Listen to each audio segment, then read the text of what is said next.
Shalom, salam dalam kasih Tuhan kita Yesus Kristus. Bapak Ibu jemaat yang dikasihi Tuhan, kebenaran firman Tuhan untuk kita hari ini, Jumat 27 Maret tahun 2020, sesuai dengan Almanak Nas Gereja Kalimantan Evangelis, diambil dari Perjanjian Baru, Wahyu pasal 11 ayat 15 sampai yang ke-19 dengan judul Sangkakala yang ke-7, nyanyian puji-pujian para tua-tua. Jemaat Tuhan, dengan nas kita hari ini, saya memberikan kita sebuah tema, yaitu Yesus adalah Tuhan dan Raja yang melindungi dan menyertai. Untuk memulai renungan ini, saya meminjam sebuah cerita, yaitu tentang seorang anak yang tinggal di sebuah desa yang dekat dengan hutan. Suatu hari, ia menemukan seekor anak singa yang diperkirakan baru saja dilahirkan, namun ditinggalkan begitu saja oleh induknya tanpa diketahui dengan jelas apa penyebabnya. Si anak merawat anak singa tersebut dengan sangat baik. Setiap hari ia memberi makan dan bermain-main dengan anak singa yang sekarang sudah menjadi sahabatnya itu. Hari demi hari, bulan demi bulan, dan tahun demi tahun telah berlalu. Sang anak singa telah bertumbuh menjadi seekor singa yang begitu kuat dan gagah perkasa. Suatu hari ketika si anak yang juga telah bertumbuh menjadi seorang pemuda, dan singanya berjalan-jalan di hutan, tiba-tiba ada seekor ular berbisa yang sangat besar menyerang sang anak dari atas dahan pohon. Dengan sigap sang singa berbalik menyerang ular tersebut. Lalu terjadilah pertarungan sengit antara sang singa dengan ular.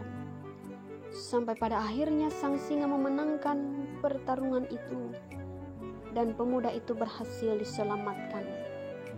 Anak singa yang dulunya lemah tak berdaya, sekarang berubah menjadi seekor singa yang menjadi pembela, bahkan pelindung bagi pemuda itu.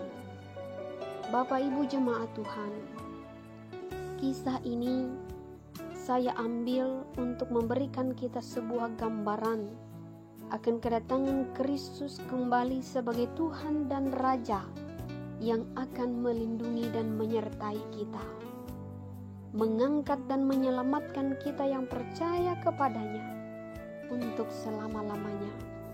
Firman Tuhan hari ini Wahyu 11 ayat 15 sampai yang ke-17 berbunyi, lalu malaikat yang ke-7 meniup sangkakalanya dan terdengarlah suara-suara nyaring di dalam sorga, katanya, pemerintahan atas dunia dipegang oleh Tuhan kita, dan Dia yang diurapinya, dan Ia akan memerintah sebagai Raja sampai selama-lamanya.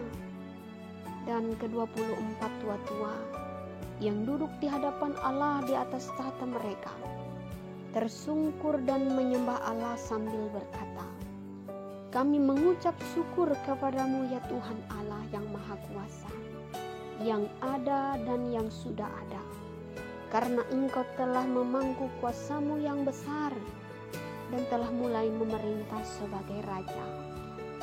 Bapak Ibu jemaat Tuhan, selama masa penantian akan kedatangan Kristus kembali yang memangku kuasa besar sebagai Raja, tentulah kita akan mengalami berbagai macam situasi yang sulit dan sukar, sebagaimana yang dialami oleh orang percaya mula-mula, di mana mereka mengalami penganiayaan yang begitu hebat oleh karena kesaksian mereka yang mengakui bahwa Yesus sajalah Tuhan dan Raja. Oleh karena itu, salah satu tujuan kitab ini ditulis dan dikirim kepada jemaat-jemaat adalah guna meneguhkan iman, ketetapan hati dan kesetiaan mereka kepada Yesus Kristus, serta memberi mereka semangat agar menjadi pemenang dan tinggal setia sampai mati sekalipun. Sekarang adalah saat di mana kita bergumul melawan sakit penyakit, persoalan ekonomi, rumah tangga, pekerjaan, hubungan kita dengan sesama, bahkan juga pergumulan untuk melawan keinginan daging, yaitu segala yang jahat di mata Tuhan. Namun biarpun demikian, kita tetap yakin bahwa tidak ada hidup yang terlalu berat untuk dijalani jika bersama Yesus Kristus yang adalah penguasa mutlak di alam semesta ini. Ia tentu akan memberikan kita pengharapan serta menjadi penghibur dan kekuatan dalam melewati situasi sulit dan sukarnya hidup ini. Pada akhirnya, firman Tuhan hari ini membawa kita kepada 3 perenungan. Yang pertama, seringkali saat menghadapi masalah, kita menjadi panik untuk mencari solusi.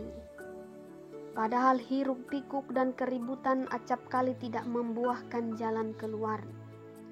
Berbeda dengan keheningan dan ketenangan, terutama menghadapi masalah seperti sekarang ini. Persoalan global yaitu pandemi COVID-19 yang membuat ruang gerak kita menjadi terbatas. Sebagai contoh, kita diminta untuk mengurangi aktivitas di luar rumah, menghindari perkumpulan massa, yaitu menerapkan prinsip social distancing, atau yang baru-baru ini direvisi menjadi physical distancing, yang pada akhirnya juga berpengaruh terhadap kegiatan kita bergereja, pelayanan dan persekutuan kita. Mari kita tetap tenang dan menikmati keheningan, karena tidak selamanya keheningan, kesendirian dan tanpa kegiatan itu adalah sesuatu yang tidak bermakna. Tuhan menciptakan keheningan sebagai anugerah. Jadi hayati dan rasakan, karena bukan tidak mungkin kita akan menemukan atau mendapatkan banyak hal dari situasi saat ini. Yang kedua, kita patut bersyukur karena Yesus adalah Tuhan dan Raja yang melindungi dan menyertai.